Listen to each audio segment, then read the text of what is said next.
with Gina Grad. Oh, Alonzo, I got a great cover for you. Oh. It's a saying. I'm now moved by this. You're married to comedy. I got it. I got this. Because you used to be able to get away with this. There was a job where you could fuck whoever you wanted, whenever you wanted, and you never had to get married or have kids. That was if your mistress was the C. Oh, That's sure. right. It's all laid out in the song Brandy. Oh, you got to find Brandy. Brandy, it's laid out by Look to Alonzo, is when the ladies get a little too clingy. You explain to them your mistress is the C, capital C, for comedy, bitch, and you move on. It's good. Good, right? Yeah. Yeah. You can use that. Yeah. Okay. I'm gonna drop the bitch part.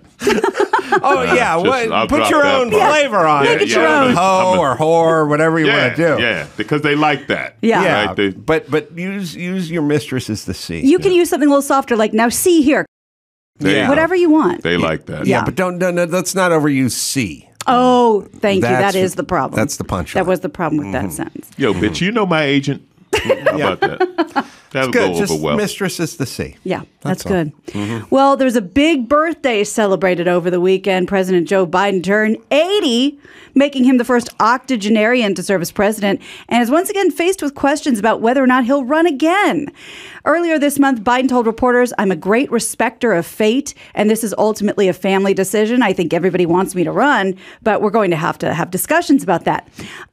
The question of how old is too old has dogged Biden. Polls have found even Democrats express doubts about whether he's too old for the job. An 84-year-old presidential candidate. And wasn't Yeah, but so here's what we have to do with this, because Yeah. I don't think it's right for presidents or airline pilots or Tom Brady. It's not what's your chronological whatever. It is we need a punt, pass, and kick competition. Can you produce? Sure. So If you can, you can. if you can, you can. I don't know how old Alan Dershowitz is. Alan Dershowitz may be 86 years old. You see him on those shows, he is rat-a-tat fucking tat. Like boom, boom, boom. He's citing precedent. He's talking about Supreme Court from 1962 with the Brandon. He's 84. Versus whatever. He can be president at 84. Yeah. Mentally. It's there. And then there's many who aren't there. Yeah. And it does get worse with age, but it's not really about how old. It's who are we talking Who can about do at the this job. I don't age. know. Norman Lear is 100 years old. When Norman Lear was 84, he was on sitcom sets, True. punching up scripts True. and yelling at PAs. Norman Lear could do it at 84. Alan Dershowitz could do it at 84. Yeah. Biden can't.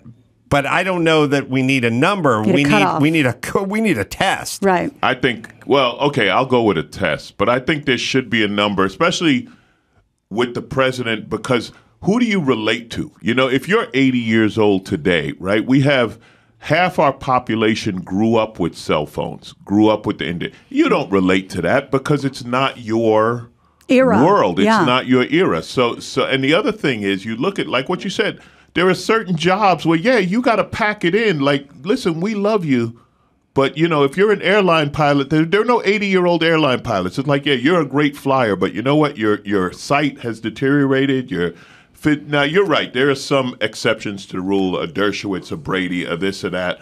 But from what I've seen in politicians, I'm not going with any of them being like, man, you are an outstanding. You know, listen, I appreciate the service. I met John McCain in Iraq, you know, and it was like, man, I appreciate your service, but he was an old man. He was Right. still a senator, but he was a little old man. And it was like, let it go, man. You've done your part. Let the next generation get a job. Our whole government is all these people in their late 70s and 80s. It's like, come on, man, let the next generation, like, you know, I'm 60, and if I walk in there, they're like, look, he's spry. Look at the young guy. You know, That's right. I don't want to be in any room where they're calling me, hey, Sonny, Hey.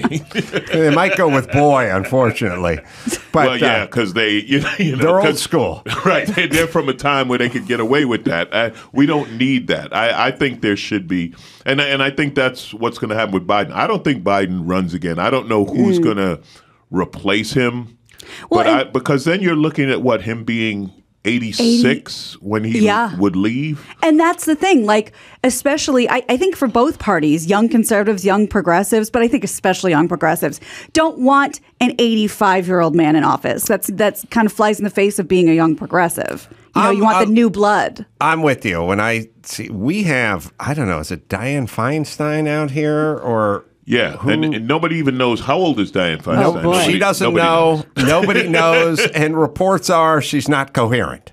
Oh. Right. So that her staff does the whole. That was the same thing with McCain. she's 89! She's 89, and people are like, no one's heard from her for 3 years, and evidently she's having issues communicating. And wasn't Strom Thurmond like 100 or something? Strom Thurmond was 4,000 years old. Yes. Yeah. Pelosi, they're like congratulating Pelosi for stepping down at 80 years old. Yeah. It's like spring chicken. Yeah, look at you.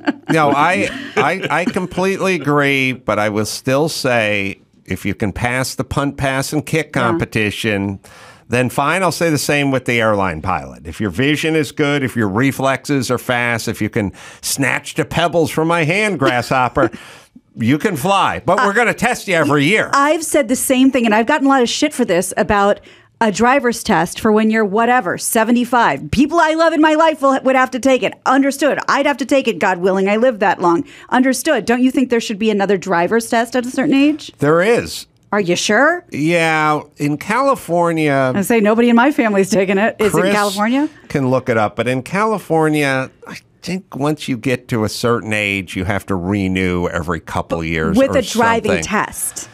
Well, whatever it is they need you to do, they need you to do it more frequently than when you're 17. Probably the eye chart. Yeah, there's something. Okay. There's something there. Here's another question I have that I don't understand. Wouldn't you want to retire? Yeah, It'd be nice. You're 80 years old, right? These politicians, and you've been ripping off the system for the last 50 years. They show they all have millions of dollars stashed away somewhere. They got the big house, the this and that. At some point, wouldn't you be like, you know what? I don't want to go to work today. I want to retire and enjoy this. Like there's to me, there's nothing worse than you work so much that a month after you retire, you die because you have no life left. You know what I mean? Like I joke, comedians don't retire, but we cut back. You know what I mean? Like when Rickles was 86, Rickles wasn't at the Improv 3 times a month. Right.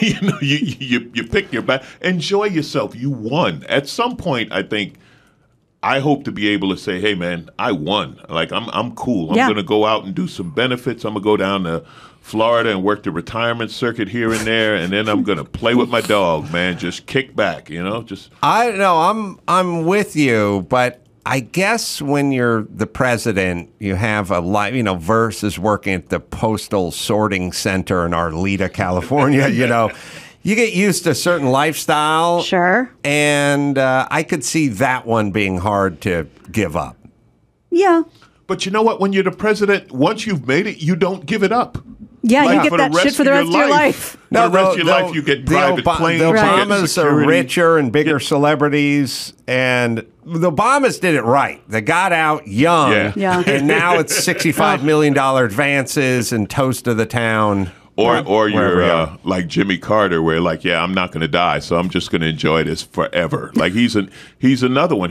Jimmy Carter's been building houses for humanity for 40 years now, or something like that. Probably since the 70s, so at least. Yeah. And I always feel bad for Jimmy Carter because he gets lumped in. So whenever people are complaining about Biden, they go, Biden, look at him. He's a train wreck. He's a cognitive mess. He's running this country off a cliff. Not since Jimmy Carter. Jimmy Carter's got to be sitting home watching TV going, how did I get lumped into this? I've been out since 1976 or 80. I guess he got out. He's been out for 45 years, and he's like, and there's got to be a part of him that's going, fucking Biden. Yeah, he's the worst. He's the worst. He's the worst. That's right. He's got the crown of the worst. Right. And then someone goes, not since Carter. Carter's probably sitting there with Rosalind, and they're just, Carter's never going to die. he's going to shrink until there's nothing left. He looks like a ventriloquist puppet now. 98. There's an insane picture, I think, Chris, with him and Biden and Jill Biden and Rosalind, and it looks like ventriloquism is taking place on the porch of a house. And they said it was like the angle of the picture. It's like, no, that's a tiny man. That's a little tiny man. Yeah, there's no angle that can make Alonzo Bodden look like he was 3 foot nothing, right? It's a crazed picture. Have you ever seen the picture? I think Biden, Joe and Jill went to visit Rosalind and Jimmy. And oh, boy. Yeah, there it is. Yeah. There it is. Now, what are you seeing in this picture? Now, we should all hope to make it to 98. Well, the unfortunate part is it's not really the Carters, it's the Bidens. So the Carters are each sitting on a separate chair, just kind of, God love them, but like shrunken down into the cushy chair. Jill and Joe are flanking them on either side on their knee, like you would sit a ventriloquist on your knee. Yes. And so I do see how people could come to that conclusion that they're being operated by the Bidens. No, I made that up. But the point is, it's a crazed picture. I get it. It's there. Maybe there's a little optical illusion, but there's just some poor choices in general. Yes. All right, especially with poor Rosalind. I know. Okay. It's miniature. Well, let's get back to everybody's favorite thing that the president does, because there's really nothing going on in the world. So it's always a great time to pardon some turkeys. We do that just in time for Thanksgiving. They always do it. This is chocolate and chip. And they'll live out their days at North Carolina State University, where Biden explained they have one of the best poultry science departments in the country. Let's take another look at Biden's official pardon. First of all, the votes are in. They've been counted and verified. There's no ballot stuffing. There's no foul play. The only red wave this season is going to be a German Shepherd Commander knocks over the cranberry sauce on our table. Big applause. They are big turkeys, aren't they? My fellow Americans, please welcome the 2022 National Thanksgiving Turkeys, chocolate and chip. Do we have Wait, now it goes full Biden. I tell you what, man. Tell you what, man. Tell you, Corn Pop is here right now. Take care of that chocolate chip right now, man. I tell you what, man. I know this is a tradition. I feel like there's got to be at least $250,000 worth of taxpayer money, like every time you step out on the lawn and security and God knows what you have to do with the perimeter and blah, blah, blah. Get the turkeys in. Would we do this during wartime, for instance? Well, did we? Let's see. I bet we did. Yeah. What year did this start, Desert Chris? Storm? And I'm thinking a little more World War II. Oh, okay. Maybe some Vietnam. Like, did we ever scrub it? Like, 9/11 wasn't too far away from Thanksgiving. True. Like, was it ever inappropriate? Was it ever not a good use of the president's time? It's sort of too flippant for the time. Yes. Given the climate. That's a good question. I'm betting no. I bet we never skipped it. What year do you think this started? That's a good question. I have no idea. Well, let's see. Could we see Kennedy doing this? Could we see Nixon doing this? So let's say it started in mid-60s. 60s? 1964. Could be 60s. Yeah, it doesn't feel 40s. It feels good vibes, 60s. So you'd think later 60s. So I'd love to see Nixon doing this. I could see Kennedy doing early 60s. Kennedy. Johnson, maybe. He'd be the guy who did that, and then everybody was like, that's nice. Truman was the first in 1947, so right after World War I. Okay. Sorry. Yeah. After World War II, they began it, which makes sense. These are good times. Yeah. Time to celebrate as a nation. A chicken in every pot. And did they ever miss a year because of Korea, Vietnam, 9/11? Trying to think of what other possible tragedies that befell our country. And again, all wars are abroad for us, but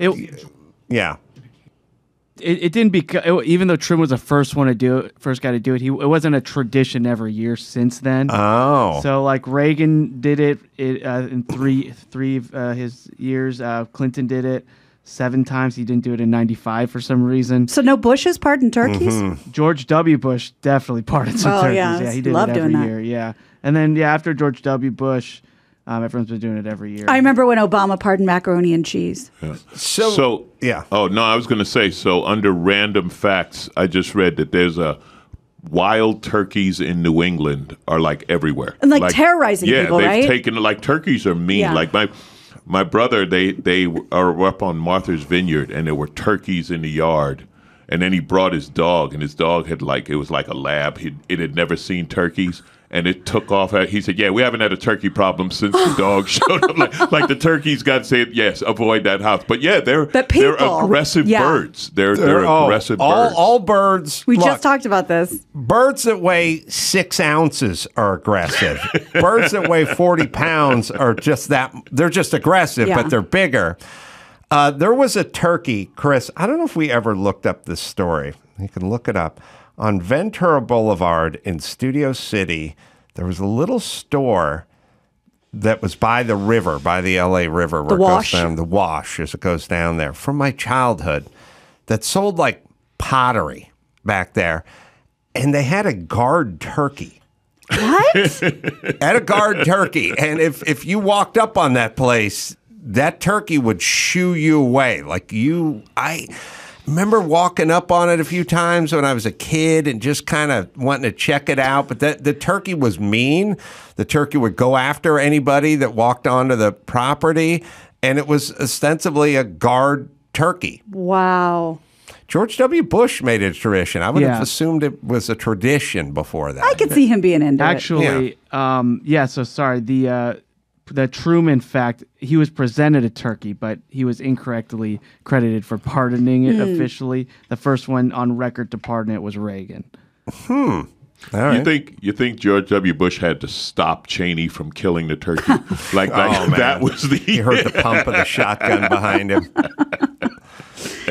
Let's talk Banksy. So street artist Banksy is calling on people to specifically shoplift at Guess clothing stores in London. And he has a reason. The performance artist has accused the store of stealing his work without his permission. So he's calling on people to do the same to them. And we have a picture he wrote in his Instagram post, "Attention all shoplifters. Please go to the Guess on Regent Street. They've helped themselves to my artwork without asking. How can it be wrong for you to do the same to their clothes?" Banksy claims that Guess has been featuring his designs on their clothes. A company spokesperson doesn't deny lifting the artist's work, but says it's a way for fashion to show its gratitude to the artist. Smooth spin. But there's laws. I would think. But is there a difference when you can't pin down who the artist is? Like nobody knows who he is? His agent knows who he is. That's true. If you wanted, he's not Batman. Right. If you wanted something Banksy, because you can buy the art, right? So there's somebody who's connected. No, this is one of those things where Guess, it's like you picked the wrong guy to piss off. Yes. Because the world loves this guy. Mm-hmm. The world loves Banksy. Mm-hmm. And if Banksy says, rob this specific store, they're probably empty right now. They probably have nothing left. Yeah. People these days don't even need a prompt. They just do it anyway. But he's loved. Some people you don't cross. You don't want Banksy mad at you. Is there a difference between copywriting of a Monet painting and like street art?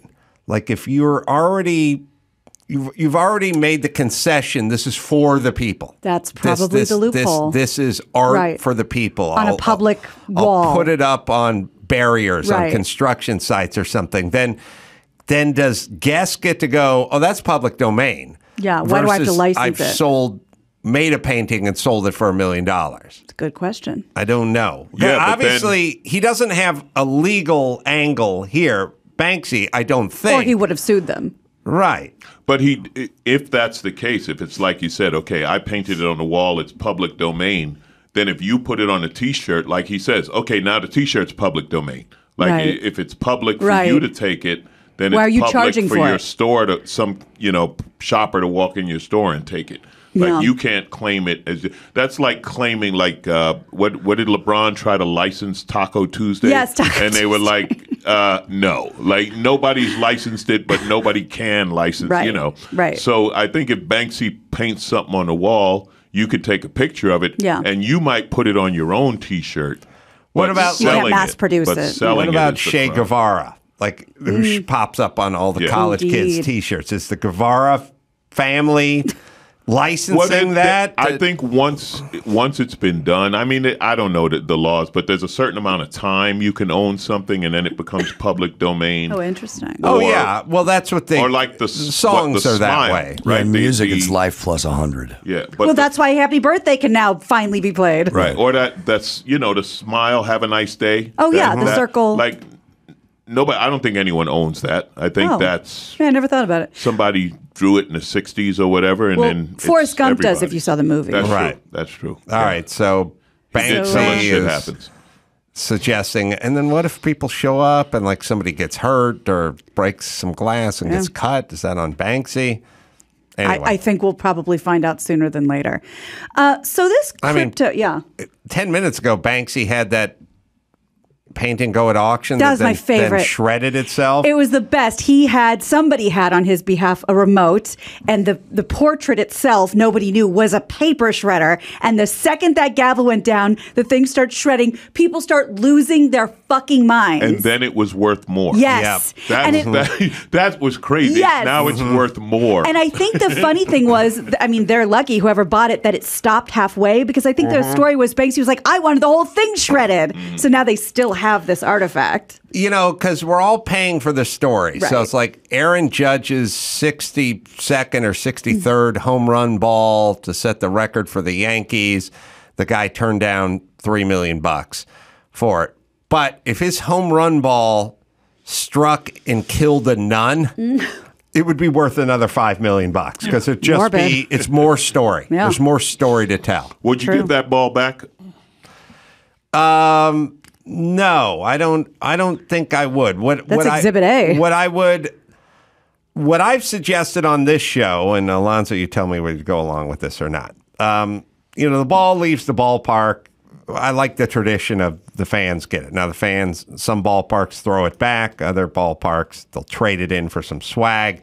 It's always funny when the guy turned down $3 million, but Yankees were going to give him 2 Loge Deck tickets and a jersey signed by Aaron Judge and a program from Right. that night. Like, all right, that's $421, That's cute. but we're $3 million here. Yeah. We're the value here. But there's also part of me that understands that maybe Aaron Judge would like that ball, and maybe the Baseball Hall of Fame would like that ball. I would like to live in a world where if Aaron Judge, who's a multimillionaire, would like that ball, he can make a fair offer for it, like kind of like when the city goes, we need your land to build a freeway off ramp. They can't take it, Right, but they have to steal go. it. We have to give you a fair market offer for it, but Right. you have to accept it. I will live in a world where that guy who gets the ball, where they consult a few sports paraphernalia or I don't know what to call it, sports memorabilia. Collectible, yeah. Memorabilia. Guys, and they go, it's worth between 2.7 and 3.2, and they go, fine, call it $3 million. And then Aaron, if Gets you want it, first refusal. you got a check for $3 million to give this guy. But if you don't, that's fine. He'll keep it. Yeah. I think, I get what you're saying, and he could definitely afford that. I think it would depend what you said. Is he a nice guy? Like if you meet Aaron Judge, like you got the ball, and he's just a really nice guy, and he wants the ball for his, collection so he can show his grandkids or something, then I'm like, here, man, take the ball. But if it's a business or it's something like that, it's like, yeah, I give it back. And I don't know if I'm in this situation. I heard somebody say, listen, you didn't lose $3 million because you didn't have $3 million Right. to begin with. So just looking at it now, it's like Aaron Judge, I give the ball. Barry Bonds, nope. Oh, interesting. Yeah, Aaron Nope. appears to be a real nice guy by all that I've seen in terms of interviews and stuff like that. Also, Aaron Judge owns high-def footage of him hitting that home run. Oh yeah, Sure. I get what you're saying, and who knows? He might just say like you give him the ball, and then he might just say, you know what, here's $2 million because I'm about to make Right. 400 Right. million. So For your troubles. Yeah, the guy who got the ball is a millionaire. Right. That's the rub too. Oh, We- yeah, we- he's like a finance guy. Or, We hope it's the poor inner city Yeah. kid Oh, yeah. who's going to use oh, it if to he's turn a his life finance around. guy, Oh, he's If he's a fine. finance guy, you take the ball from him.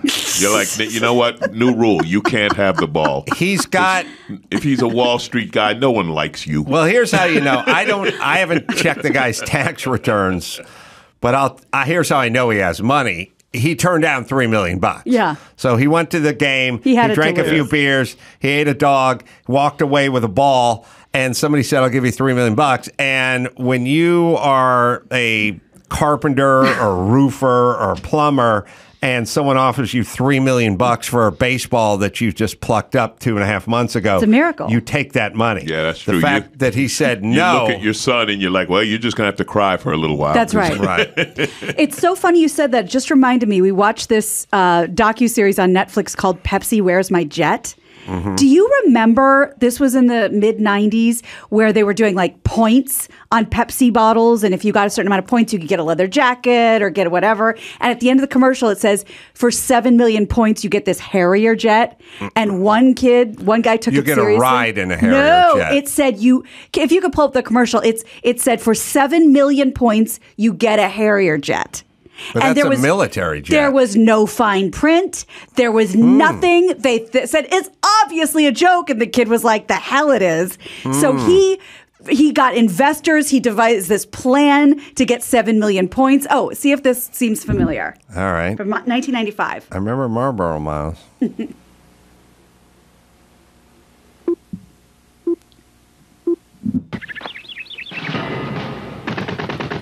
T-shirt, 75 Pepsi points. Leather jacket, 1,450 Pepsi points. Shades, 175 Pepsi points. New Pepsi stuffed catalog. It's the Harrier jet. Now, the more Pepsi you drink, the more great stuff you're going to get. Sure beats the bus. Harrier Fighter, 7 million Pepsi points. It says drink yeah. Pepsi, get stuff. So it was a 4-part documentary on the guy who was like, I'm going for it. And then the legal just debacle that came from Pepsi being like, we thought everyone knew it was a joke. And so the reason I thought of it is because they offered him a considerable amount of money, a lot of money. And he was like, I want the Harrier jet.